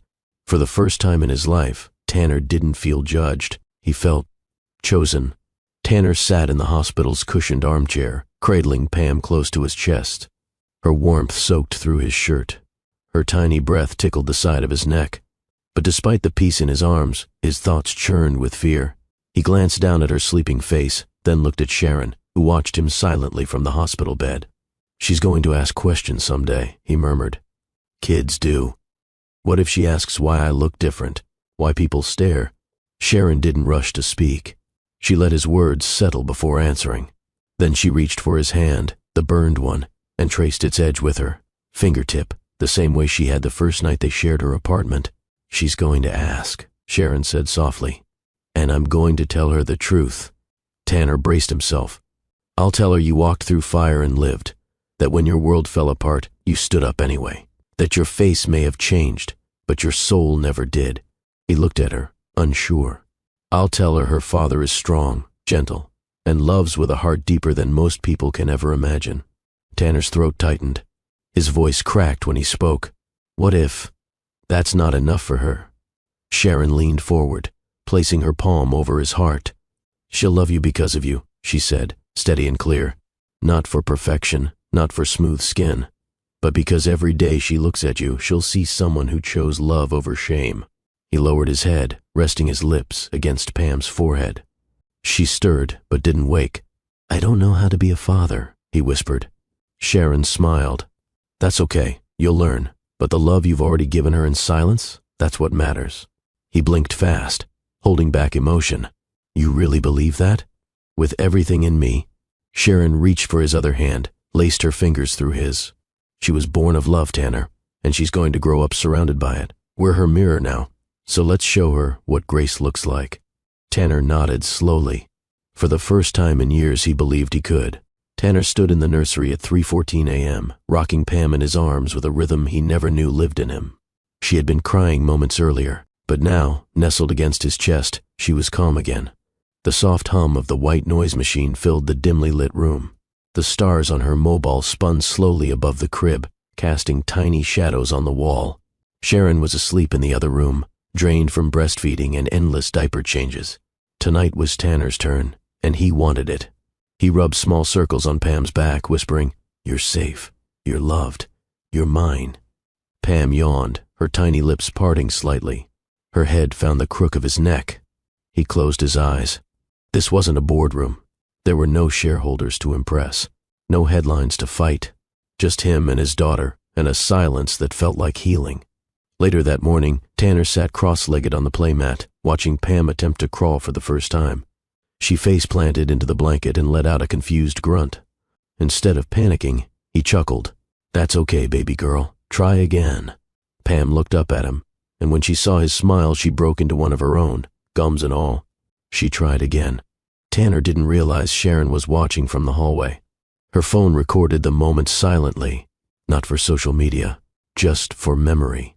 At bath time, Tanner rolled up his sleeves, filled the small tub, and gently washed her hair. Pam splashed water all over his shirt. He didn't flinch. "Is this your way of telling me you're the boss now?" he teased. She kicked her tiny legs in response. By the time Sharon walked in with a towel, Tanner had Pam giggling. He kissed her wrinkled toes before drying her off. "You're a natural," Sharon whispered. Tanner looked up. "I didn't think I'd be this guy." "You were always this guy," she replied. "You just needed her to remind you." That night, as Pam slept between them, Tanner reached over and held Sharon's hand. His voice was low. "She saved me." "No," Sharon whispered back. "You saved each other." And for once, he didn't argue. Tanner was nervous. More nervous than he had been facing stockholders. More nervous than walking into a room full of stairs. Today was different. Today, Pam was 6 months old, and starting to reach for things. He sat on the living room floor, resting against the couch, watching his daughter babble and swat at the soft toys on her play gym. Sharon was nearby, folding laundry, humming something low and soothing. Pam glanced at Tanner. Her gaze always lingered a second longer than most babies, like she was studying him, knowing him. He extended his hand toward her. His right hand, the one with the thick scars that crept from wrist to knuckles, ridged and discolored. For months he avoided offering it first. Even unconsciously, he'd always used his left. But today, he didn't hide. "Hey, little one," he said softly. "Want Daddy's hand?" Pam stared. Then, with a gurgle, she reached forward. Her tiny fingers curled around his thumb, then his index finger. And then she squeezed. Tanner froze.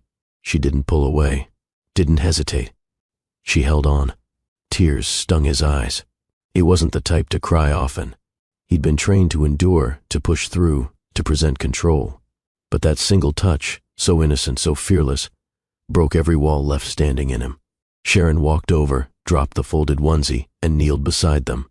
"She sees you," she said. "I was so sure." Tanner couldn't finish. His voice cracked. "I know," Sharon whispered. "But she's not seeing what you fear. She's seeing her father." Pam cooed and tugged at his scarred hand again, kicking with joy. Her touch wasn't filtered through memory, pain, or public opinion. She wasn't scared. She was curious. She was comfortable. She was his. Tanner brought her hand to his lips and kissed it gently. "She doesn't even blink," he said. "She will grow up knowing that love isn't about perfection," Sharon replied, leaning her head on his shoulder. "She'll grow up knowing what strength really looks like." They stayed like that, quiet, grounded, complete. For the first time since the fire, Tanner stopped wondering what he'd lost. Because, right now, he finally saw what he'd gained. It was a quiet Saturday morning. Sunlight poured through the curtains of their Harlem apartment, casting soft warmth on the hardwood floors. Pam sat upright in her cushioned seat, her eyes darting between a soft stuffed bear and Tanner's smiling face. Sharon watched from the kitchen island, sipping warm tea. Tanner knelt on the rug with a rattle in one hand and Pam's favorite cloth bunny in the other. "You ready for round two?" he asked, raising the bunny like a tiny opponent. Pam giggled. He wiggled the bunny, mimicking a silly voice. "I challenge you to a duel, Princess Pam."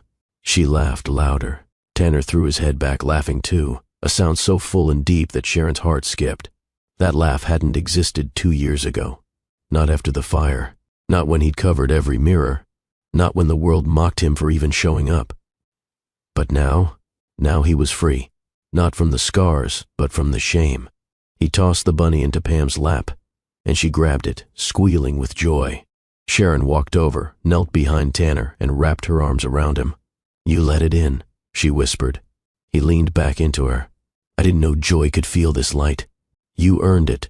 He looked at Pam, who was now waving the bunny like a trophy.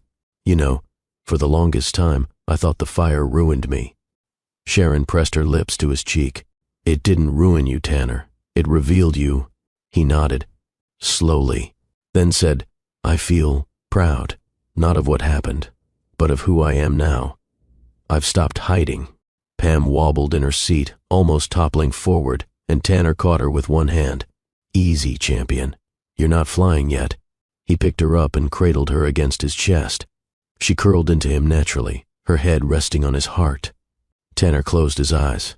He didn't flinch when her hand brushed his scarred neck. He didn't brace. He didn't fear. He simply smiled. This was home. Not a mansion, not stock prices, not old photos of a face long gone. This was it. Pam, Sharon, laughter, peace. He finally allowed joy in. And this time, he wasn't letting go. The brownstone on 127th Street didn't have a grand gate or marble floors. But its heart, its small, fenced-in backyard, was sacred that day. Sharon had transformed it into a quiet place of love. There were no chairs draped in silk or elaborate flower arches, just simple white garden stools, sunflowers tucked in mason jars, and a rented arch draped with cotton sheets that danced in the breeze. Tanner stood barefoot on the trimmed lawn, wearing a cream linen shirt and matching pants. The way his hands trembled wasn't from nerves but from disbelief. A man once mocked in whispers was now the groom in broad daylight, surrounded by those who had once looked away from his face. But no one was looking away today. They saw a man. A whole man. Sharon walked out through the back door wearing a sleeveless white dress that brushed her ankles. Her afro haloed her face like light, and every step she took was calm, deliberate, and proud. She walked alone.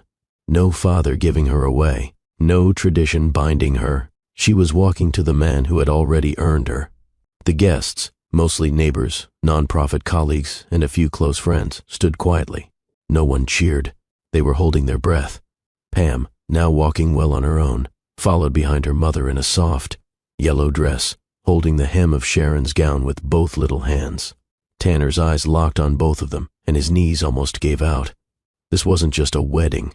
It was a moment stitched together by every scar, every tear, every silent night they had survived. The yard was small, but the love in it filled more space than any cathedral. The preacher didn't ask the usual questions. He simply stepped aside after a brief prayer, allowing the couple to speak from their truth. This was their altar, not polished, not perfect, but it held something sacred, earned peace. Tanner reached for Sharon's hand, and the ceremony began not with words but a long, quiet look. A look that said, "We're still here."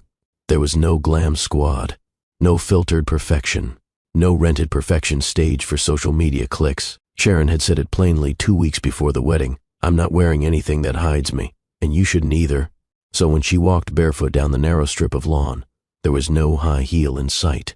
Her skin glowed without a drop of foundation, no veil, no contouring, just the shine of real emotion and freedom on her face. She hadn't straightened her hair, hadn't tried to fit any beauty standard. She came as she was, beautiful, free, whole. Tanner matched her honesty. He refused to hide behind tinted lenses or stand stiff in some designer tux. His scars were exposed. There was no attempt to cover the twisted skin that spread across one side of his jaw and crept down his neck. He didn't wear gloves, didn't bow his head. He stood tall, firm, and grounded in the moment. Their guests, seated in mismatched folding chairs borrowed from the church up the street, looked on with quiet respect. No one took out phones. No one reached for filters. This was one of those rare weddings that didn't need to be captured. It had to be felt. A soft breeze passed through, lifting Sharon's hem and playing gently with the corners of the cloth canopy. The scent of her lavender and sage oil mixed with the sun-warmed earth. Pam toddled forward to sit at the front, cross-legged, chewing on a grape from a small bowl someone had passed her. A neighbor across the street peeked over the fence. Another watched from their upstairs window, arms folded on the sill. This wasn't a spectacle. This was history. No stage, no pressure. Just two people standing in truth, choosing one another in front of the same world that once called them mismatched, broken, or doomed. When the preacher motioned for their vows, neither reached for a paper. Their words wouldn't come from script. They would rise from survival. But before they spoke, Sharon leaned in and kissed Tanner's disfigured cheek, the side most avoided. Gasps rippled. Her eyes said, "Now speak." Sharon held both of Tanner's hands. Not one. Both. She looked into his eyes, then let her gaze travel slowly across the damaged side of his face, without flinching, without blinking. Her voice was steady, deep, and honest. "I don't love the man you were before the fire." The backyard hushed. Even the wind seemed to pause. "I never knew that man. I never saw him, not really. The world may have loved that face, those suits, that charm, but I never met him. I met you, after the fire." Tanner's chest rose and fell, sharp and slow. "I met a man who forgot how to look in mirrors, who didn't think he was worth touching, a man who still opened his company's doors to help others, even while hiding from the world." She swallowed hard but didn't look away. "You didn't need to be beautiful for me to see your strength. You didn't need to smile for me to feel your goodness. You didn't need to perform for me to believe in your worth." Sharon stepped closer, placed one hand on his chest. "I love the man the fire couldn't kill. I love the man who stayed, who cried, who listened, who let me in when it was easier to shut everyone out." She turned slightly to the small crowd. "And I know some of you thought I was crazy.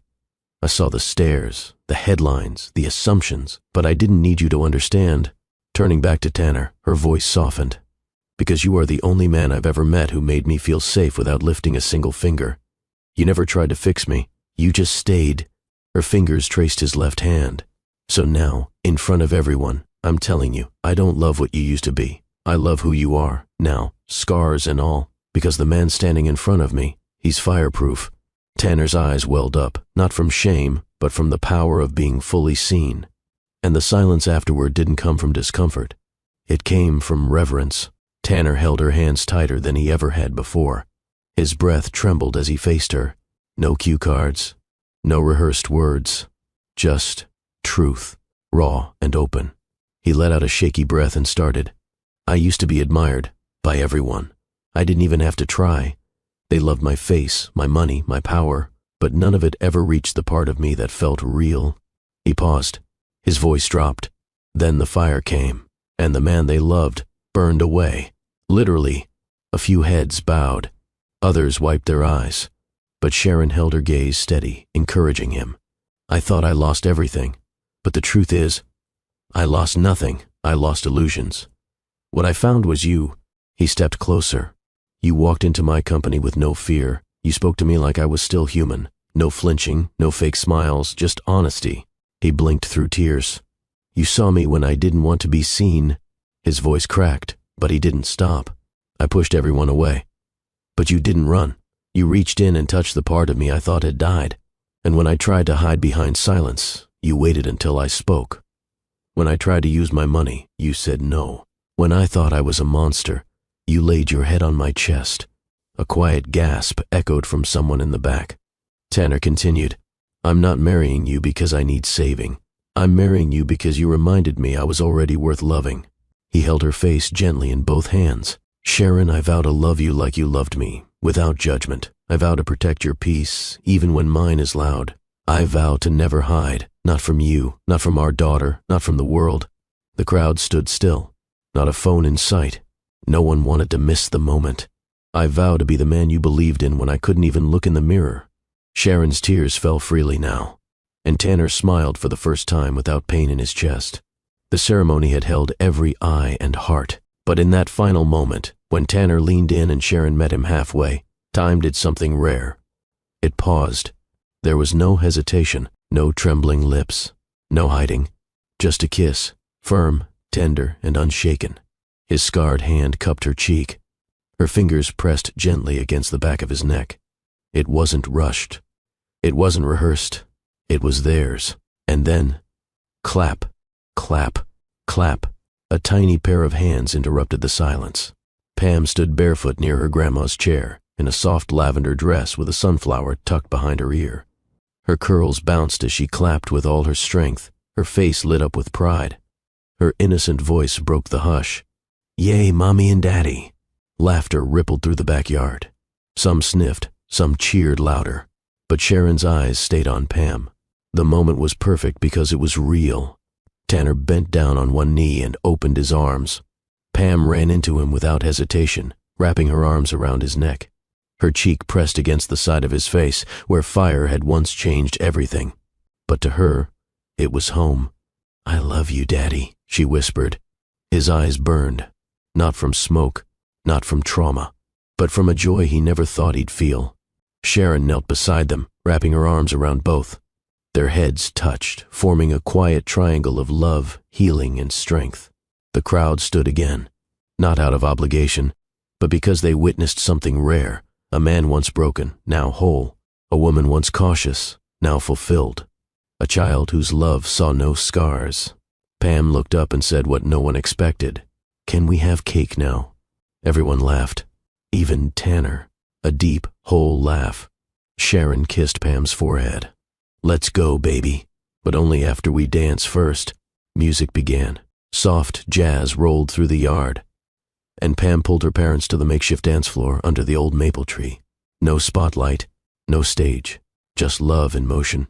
As the last song faded into the night, the guests lingered in small groups, some sipping from paper cups, others slow dancing on the grass.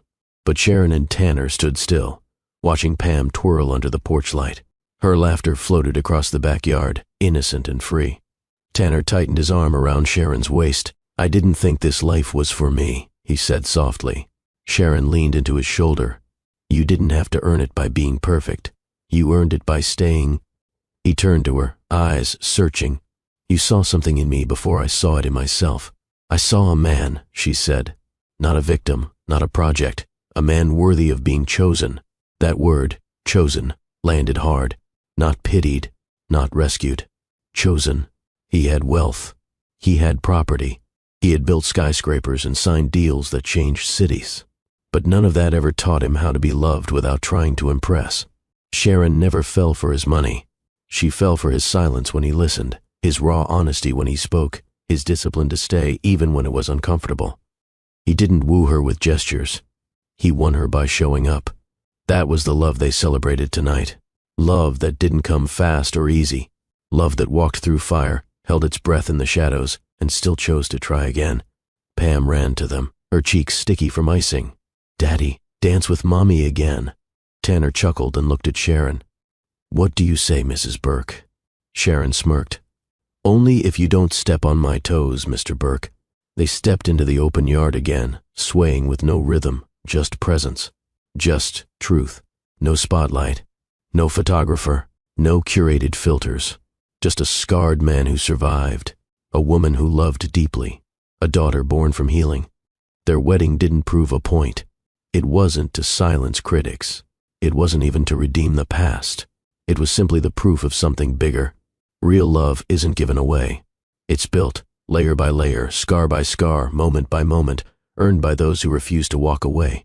There was a time Tanner Burke walked into rooms and owned them. Before the fire, before the screams, before the silence that followed. He was power, prestige, the untouchable name everyone whispered with respect or envy. But life doesn't just strip wealth or titles.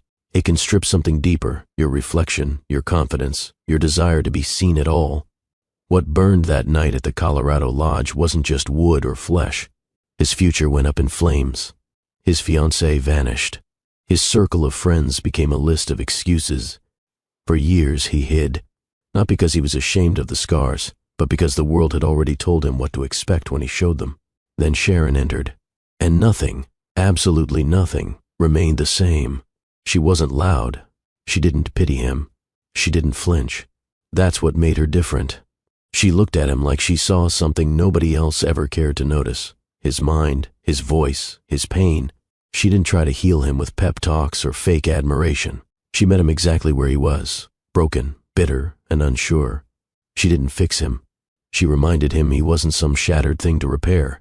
From the hallway encounter to quiet dinners in Harlem, from rooftop confessions to viral photos that sparked judgment and love at once, from the moment she touched his scars to the night she kissed every one of them, their journey was nothing short of sacred, messy, honest, unapologetically human. They didn't race toward some perfect ending. They walked slowly, learning each other, respecting silence, breaking open emotions neither of them had dared voice before. When Tanner looked at their daughter Pam, he didn't see loss or fire. He saw a beginning he never thought he'd have. Not a fairy tale. A fight. Not pity. Power. Their love didn't shout. It stayed. Through public shame, private doubt, and loud whispers behind closed doors. Sharon stood by him not because he needed saving, but because he was worthy of choosing again. Worthy of being wanted, not as a project, not as a headline, but as a man.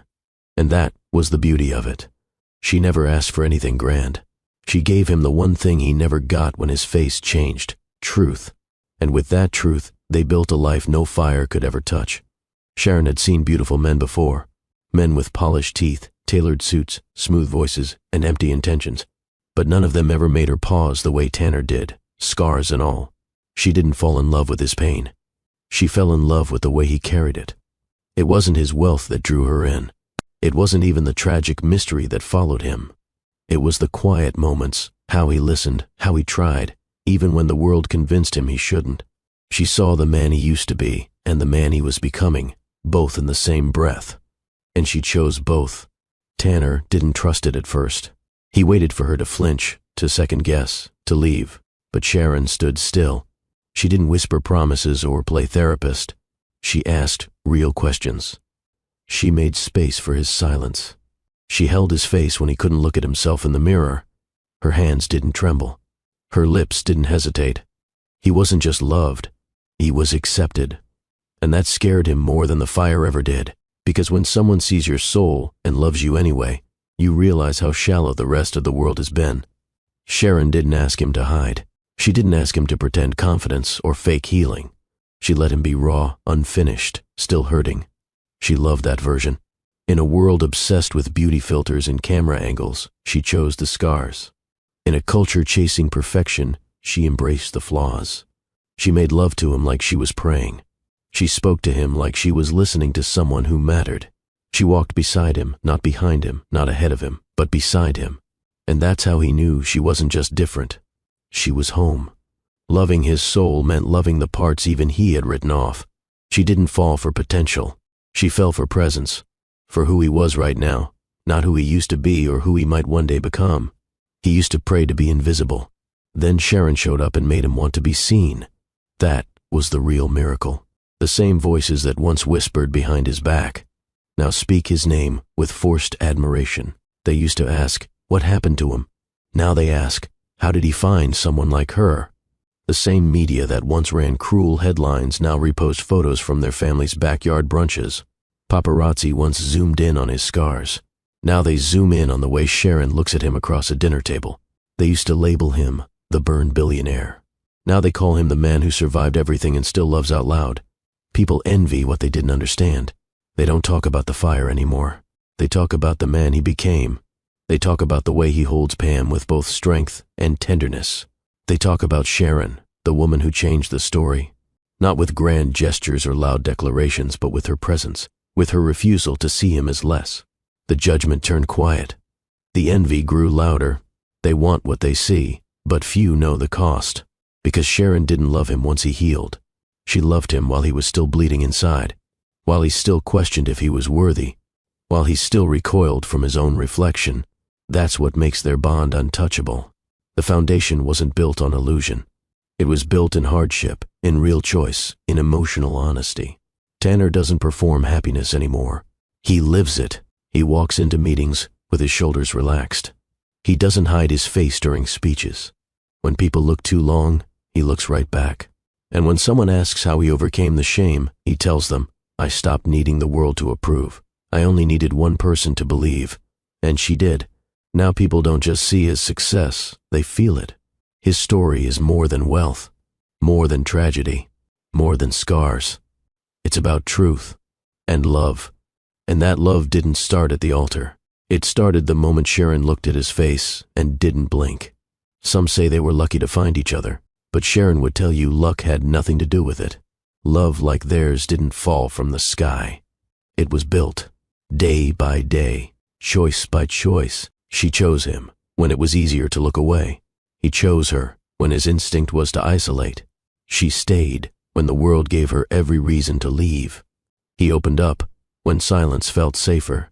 Love wasn't a spark. It was a fire they protected together, through storms and shame, through headlines and healing. They didn't wait for the perfect moment. They created their own peace, right in the middle of chaos. Sharon didn't need him to be fixed. She needed him to be real. And he didn't need her to save him. He needed her to see him. They fought for that love, not against the world, but against fear, against old stories in their heads. When Pam was born, Tanner realized this love was never about repairing him. It was about reminding him he was never broken to begin with. People call them a miracle, but no. A miracle is something unexplained. Their love was explained in every honest word, every shared tear, every time she touched his scars and smiled. That's not magic. That's decision. That's grit. That's choosing to stay. Every single time.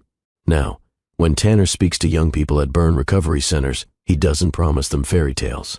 He tells them the truth. You are not too much. You are not too ruined. And love, real love, doesn't flinch. Because the most powerful thing Sharon ever gave him wasn't her body.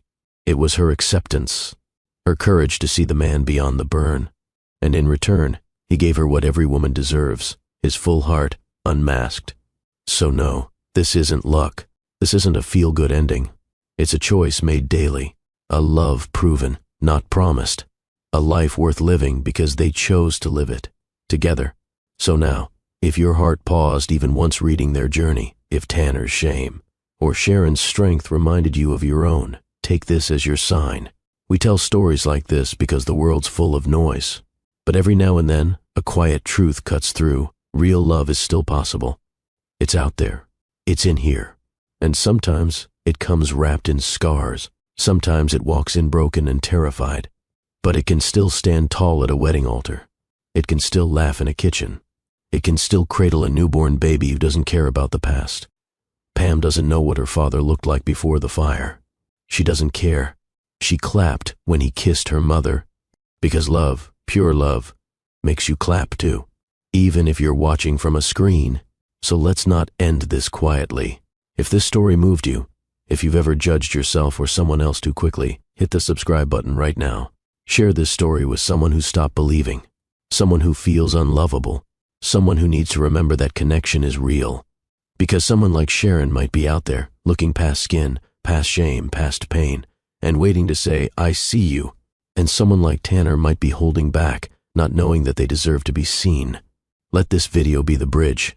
Comment below, love still exists. Or even better, tag someone who needs that reminder today. This isn't about virality. It's about visibility, the kind that goes beyond screens, beyond faces, the kind that sees souls. Subscribe to Mr. Peterson Long Stories for more powerful truths like this one. And never forget, scars might change your face, but they don't erase your worth. Love still exists. Sometimes you have to choose it. Sometimes you just need to believe it. But most of all, you have to share it.